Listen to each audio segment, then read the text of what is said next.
We're getting ready for tonight's broadcast of our weekly Bible study. We're going to give a few minutes for people to come online. It's Facebook Live, Dr. Anthony Revis, Midland, Michigan, USA. Hello, Pastor Linda. Sandy. Sheila. Lisa and all. Dr. Casey.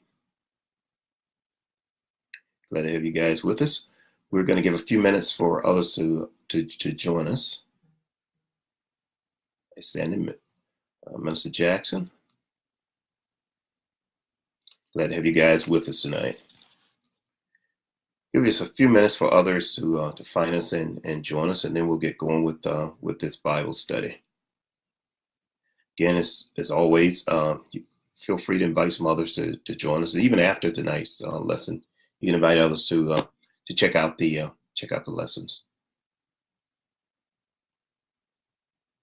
Just another minute or so, and we will get going.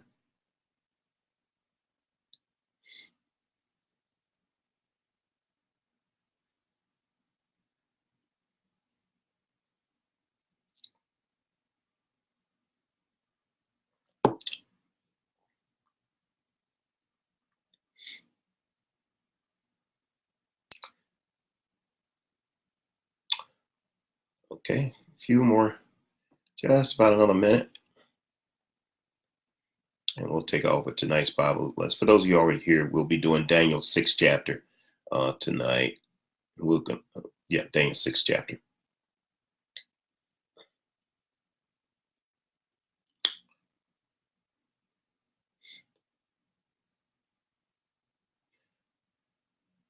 All right, well, let's get going tonight's Bible study. Well, welcome to tonight's Bible study. It's a fundamental, basic read through Scripture with a commentary of my own.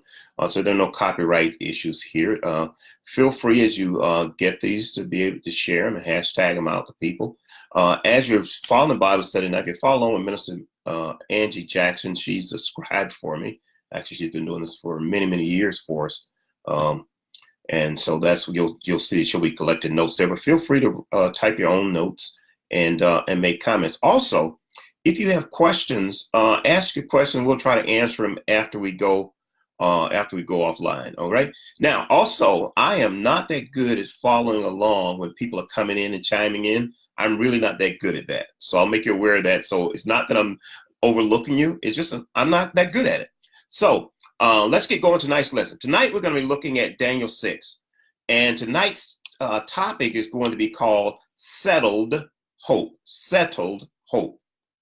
Settled hope is what we're going to look at tonight. All right.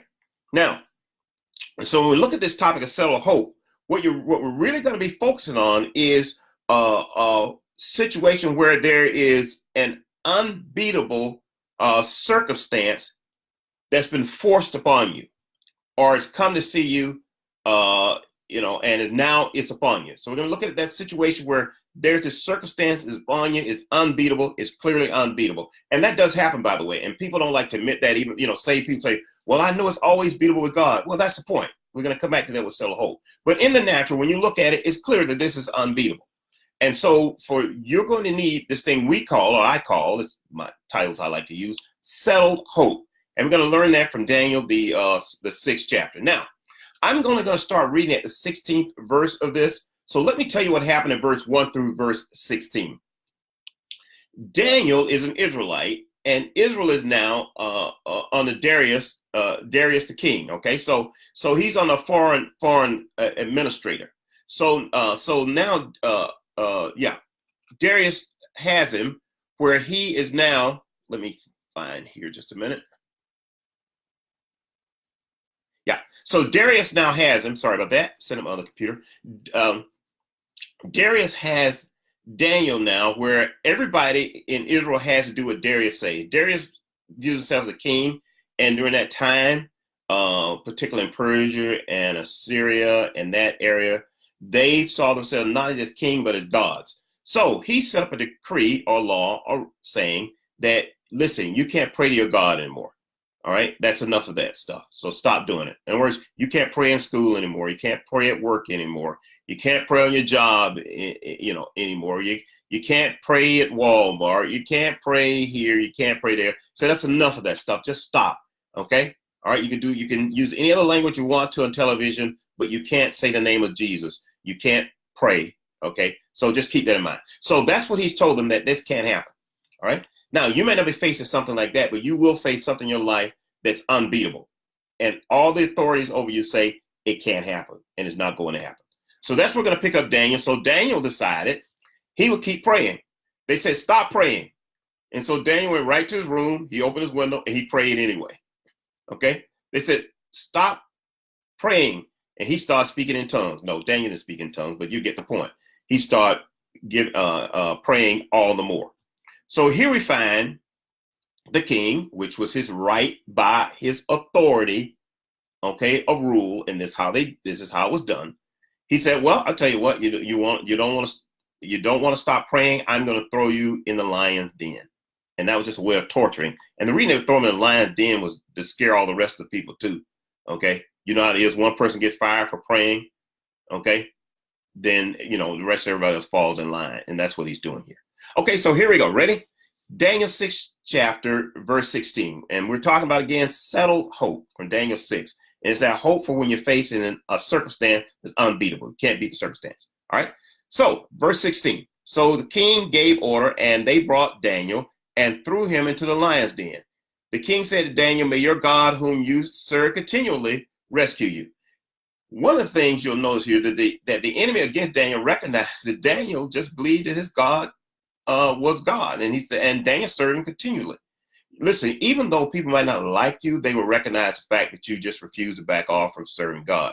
Now, so a stone was placed in front of the mouth of the den, okay, and it was sealed with a signet ring of the nobles so that Daniel's situation might not change. In other words, they put the stone there so that he couldn't escape. They also put the stone there so the lions would come up and eat them. Okay, here's what the enemy will do to you. And this is why you need settled faith. The enemy will put you in a situation, okay, where he wants to contain you so that whatever you have, he don't want to come back on them. You get it? All right. So they want to put you in that circumstance. For example, sometimes, unfortunately, this is not a statement against the medical profession. The medical profession does the best job it can. It does all the right measures. I understand that. I'm a scientist myself. I get it. They do all the right measures. Okay. But then when all the measures and all the analytical information says you can't make it, that's what they tell you. And one reason they have to tell you that is because all the data says that. You get it? So they put you in a circumstance where you feel like you can't win because the data said you can't get better. They have to give you that report. They are putting you now in a situation where you are contained so that when you don't make it, they can say, yep, I told them, check mark. They were not going to make it. But people with settled hope believe they're going to make it anyway. All right, so here it is. So he's put them in there where they're going to be self-contained and nobody can change it. All right. So the king returned to the palace and spent the night, this is verse 18, without eating and without entertainment being brought to him, and he couldn't sleep. Sometime your hope will make the enemy restless. Sometimes your faith just makes the enemy restless. Sometimes when people around you that know you have strong faith and you're believing that you're not going to be fired, you just make the rest of them nervous. You make the bosses nervous because they put you on the list to be fired, okay? And you're sitting there and you're still, okay, and you're good to go. You get it?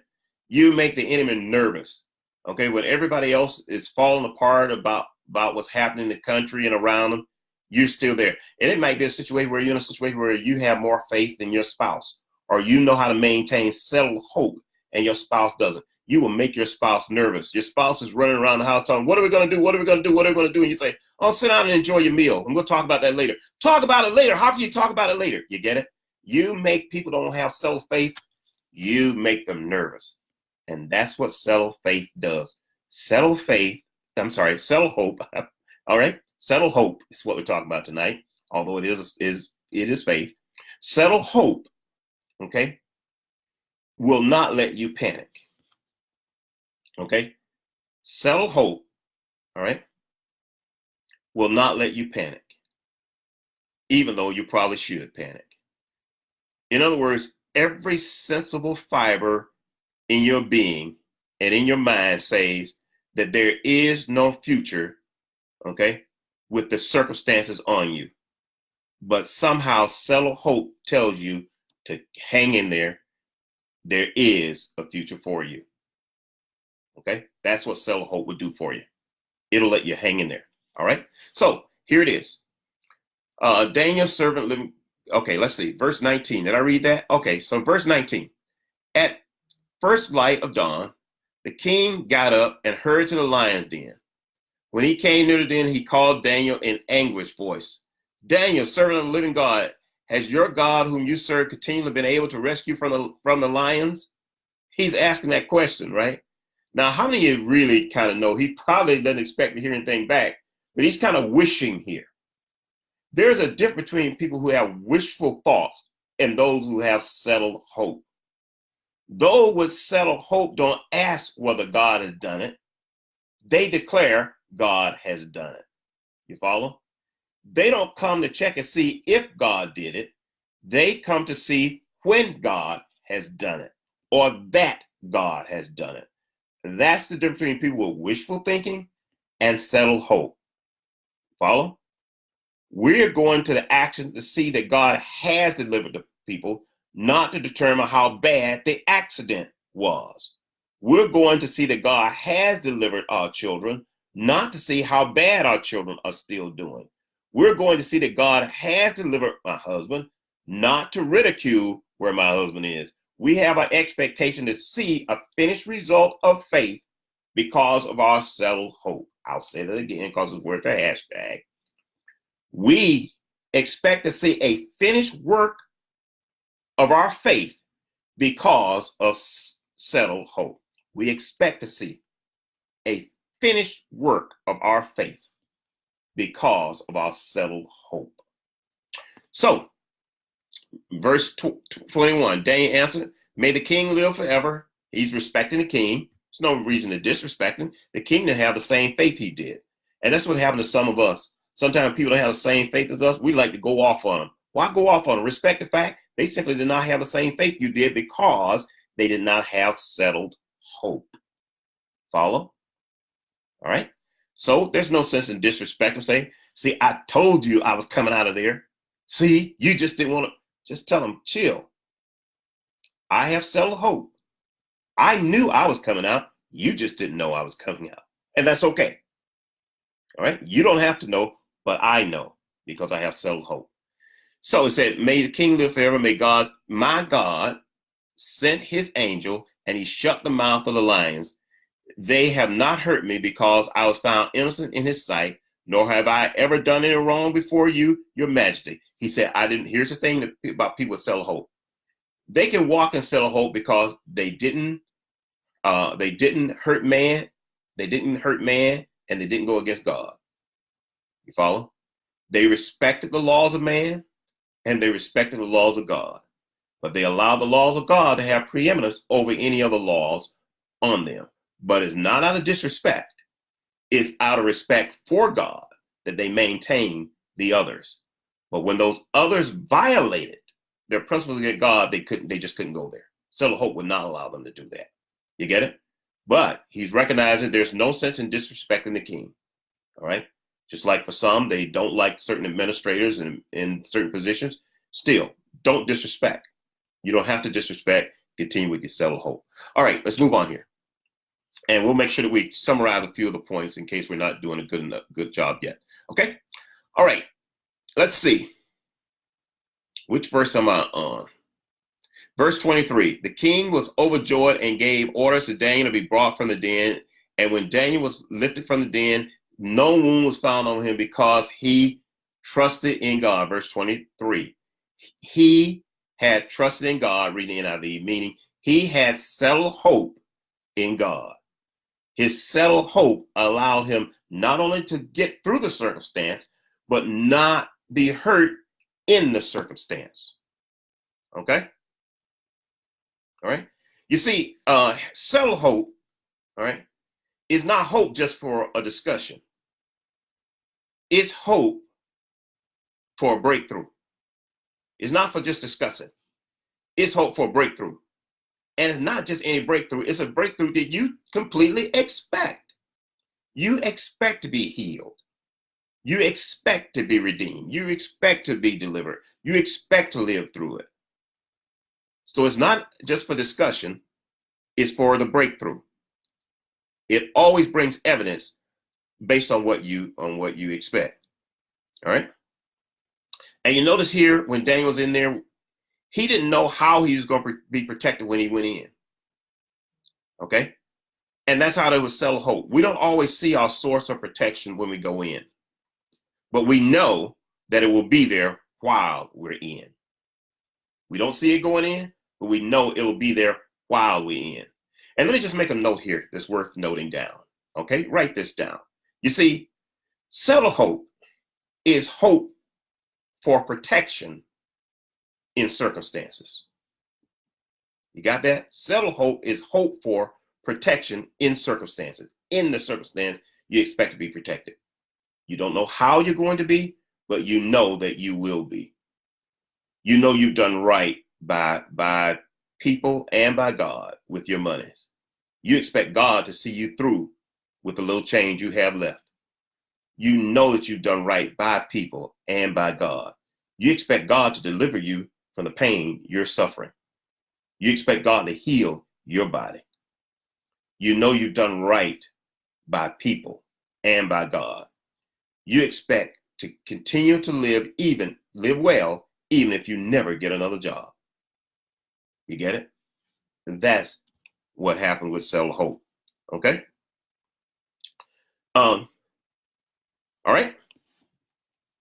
So now let's see if we can finish these verses here and share a few more points. Then, okay, let's see. Verse 24, and the king commanded that the men who had falsely accused Daniel were brought and thrown into the lions den along with them and their wives and children. And before they reached the floor of the den, the lions overpowered them and crushed all their bones. This is evidence that the lions were not putty cats, okay? They were not kittens. These were ferocious lions. And notice they ate the people up before they hit the ground. That tells you they had the potential to destroy Daniel. The cancer will come to see many people, unfortunately, in the life in which we live, in the times we live. But you need to believe that God will not allow you to be destroyed by the cancer that comes to see you. Diabetes is in many adults and, unfortunately, in children. You need to believe that God will not allow you to be destroyed in the midst of your diabetes or whatever other kind of sickness or illness you have. Well, watch something else about this particular verse with them being thrown in there. You see, when God protects you in the circumstance, it's good for you, but it's often bad for the enemy. Why? You see, those lions all night had built up, in my mind's eye, an appetite. They wanted to eat up Daniel. They really wanted to consume Daniel. In other words, the enemy wants to consume somebody, but he could not touch the one protected by God, by the angels. And so the lions couldn't wait until someone, watch this, who is unprotected comes along. That's why it's very important that you get as many people, by the way, in your household saved and get settled hope in them. Because the enemy that can't touch you is building up an appetite to go after somebody. So be aware of that. That's worth you noting. That's just how it is. So be aware that the enemy builds up an appetite when he can attack you. That's why parents, if you're saved, you want to pray for your children, because that enemy cannot attack you and can't touch you. He's going to build up an appetite and he's going to go after the closest thing to you, the closest person to you. You get it? That's what we see happening here through in the husband, the wife, and the children. You get it? Because the enemy had built up an appetite. All right? And so that's what happens. But settled hope will keep you from being devoured by the appetite of the enemy. I'll say that again. Settled hope will keep you from being devoured by the appetite of the enemy, because the enemy does have an appetite. And by the way, the tools of the enemy also have appetites. which is what the lions represent. The lions represent the tools of the enemy, both of whom have an appetite for destruction. Okay, then Darius wrote this wrote to all the nations that he ruled, all right? And he said, may you prosper greatly. I issue a decree that every part of the kingdom people must fear and respect the God of Daniel. For he is a living God, and he endures forever. The kingdoms will not be destroyed. His dominion will never end. He rescued and saves. He performed signs and wonders in the heavens and the earth. He saw this as a sign and wonder. It was a miracle. And this is Darius. This is the one who doesn't believe in God, is writing this. He rescued Daniel from the power of the lions. And what happened? Verse 28. So Daniel prospered during the reign of Darius and the reign of Cyrus, the Persians. So he prospered in his circumstance. And that's what settled hope will give you. Settled hope will allow you to prosper in your circumstance. The circumstance and the environment may not change, but you will be protected by an angel in the circumstance. Whew. Okay, so let me give you then, in this last few minutes, a Revis definition of what settled hope is. That hopefully will help summarize what we talked about here tonight. Settled hope is hope that lets you face fear without being afraid, to keep trust in God for protection. Settled hope is hope that lets you face fear without being afraid, to keep trust in God for protection. You're facing fear and you are afraid. You are concerned. Don't pretend you're not. Okay? You do have that sickness. Now, there are those from the name and claim it school. I am from that school. However, some of how name it and claim it is being taught and being given out is almost like wishful thinking, like a rabbit's foot off. Okay? Listen, you cannot deny when there is a physical event on you. I don't have hair on my head. I can't deny that. Follow? Some people are overweight, as the doctors want to call overweight. By the way, size doesn't bother me. If you're large and you're happy, I'm good with it. But I'm just going by the statistics of what the doctors call it. You can't deny that. But what you can confess and what you can believe for is that God will give you settled hope in the midst of your circumstance. You cannot deny the analytical data says you have high blood pressure. You can't deny that. Oh, I'm not claiming it. It's not mine. I got that. I hear you. I got your name and claim it. I understand that. But you cannot deny the data. See, people with settled hope don't deny the data. They just believe God is going to protect them regardless of the data. They don't deny the data. If the data said it, got it. It said you suffered a stroke, got it. But God is going to protect me despite my stroke. He's going to bring me through my stroke. He's going to allow me to function despite my stroke. Follow? That's what people with settled hope. That's how they walk. So they don't deny the analytical data. That's what the data says. That's what the data says. But they believe God is going to protect them. He's going to in the midst of it. All right? So that's what settled hope is. Settled hope lets you face fears without being afraid, to keep trust in God for protection. All right? In other words, what settled hope says is that I am in need of protection. Okay? I have this condition. Therefore, I need settled hope. I have this going on in my body. Therefore, I need settled hope. You get it? All right. So, now let me share with you 4 features that show up with settled hope. Okay? 4 features that show up with settled hope, or what it looks like to have settled hope. All right? Settled hope is the hope of committed believers during circumstances. Settled hope is the hope of believers during circumstances. When there's a circumstance, our settled hope kicks in. You get it? All right. That's because we have a history of seeing God do something. We have a history of seeing God move. Okay. Therefore, in the circumstance, we expect to be protected. So settled hope is hope of committed believers during circumstances. That's number one. Number two, settled hope is hope of protection, hope for protection over proven devastation. Okay, that's number two. Settled hope is hope for protection over proven devastation. In other words, it was well known that these lions would eat you up. Okay, that's proven. It's well known that this sickness will kill most people in this time frame. That's been proven. But you have settled hope that you've been exempted. All right. So settled hope is that exemption clause from devastation in our faith. Got that? That's just a point to write down. That's not number 3 or whatever, but that's a hashtag worth knowing. Okay. Get it? That settled hope is that exemption clause in our faith that we will not be destroyed. All right? Is that clause say everybody's going to be destroyed? And you say, but I'm not.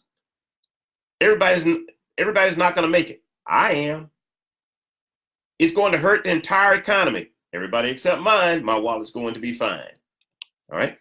So number 1, number 2, number 3. Settled hope is hope in God over daunting authorities.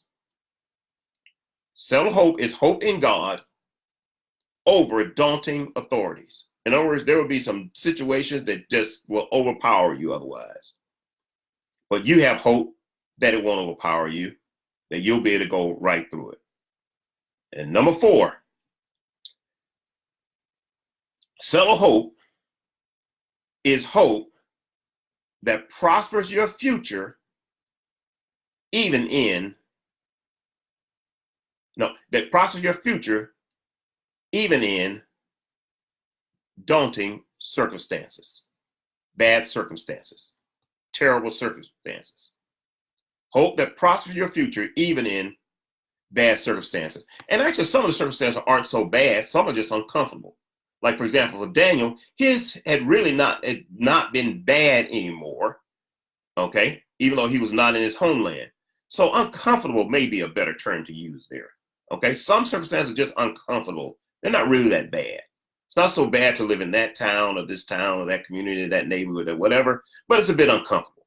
So uncomfortable or daunting will work there, okay? You got it? So it's hope that you'll prosper in your future. How about that? All right? That's what it does. All right? So we've learned tonight that there is this part of our spiritual life that we call settled hope. All right? And settled hope doesn't mean that you don't want something different for yourself, but it means that your spirit, okay, with God will somehow guide you through the circumstance. It doesn't mean that you don't want better. It doesn't mean that you don't want this to be better in your life. But it means despite how it is in your life, you believe your spirit is sure and settled that God is going to bring you through. And not just bring you through to make do. He's going to bring you through to prosper doing, that you're going to do well. So someone tonight needs to believe that I am going to be well. Each and every one of y'all to say that right now, that I am going to be well. You ought to tag it again and say, I am going to be well. One more time, you ought to say, I am going to be well. And that I am could refer to any of your other circumstances. I am going to be well because my settled hope said I should be. My settled hope said I should be doing well. So, settled hope then helps you to spiritually confront the inevitabilities of the physical life without breaking ranks with faith. Settled hope helps you to spiritually confront the inevitabilities of the physical life without breaking ranks with faith. Inevitability means something just gonna happen, and sometimes it happens to us. But Settled Hopes helps you to spiritually confront the inevitabilities of the physical life without breaking ranks with faith. You refuse to break ranks with faith. So there will be times in your life when an authorized foe will attempt to dominate your faith.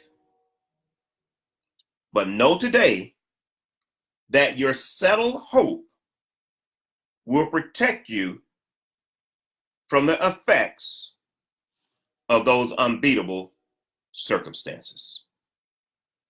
There will come a time in your life when that authorized foe will attempt to dominate your faith. But know today that your settled hope will protect you from the effects of those unbeatable circumstances. This is Dr. Anthony Revis, Faith Ministry Church, Midland, Michigan, USA. God bless you.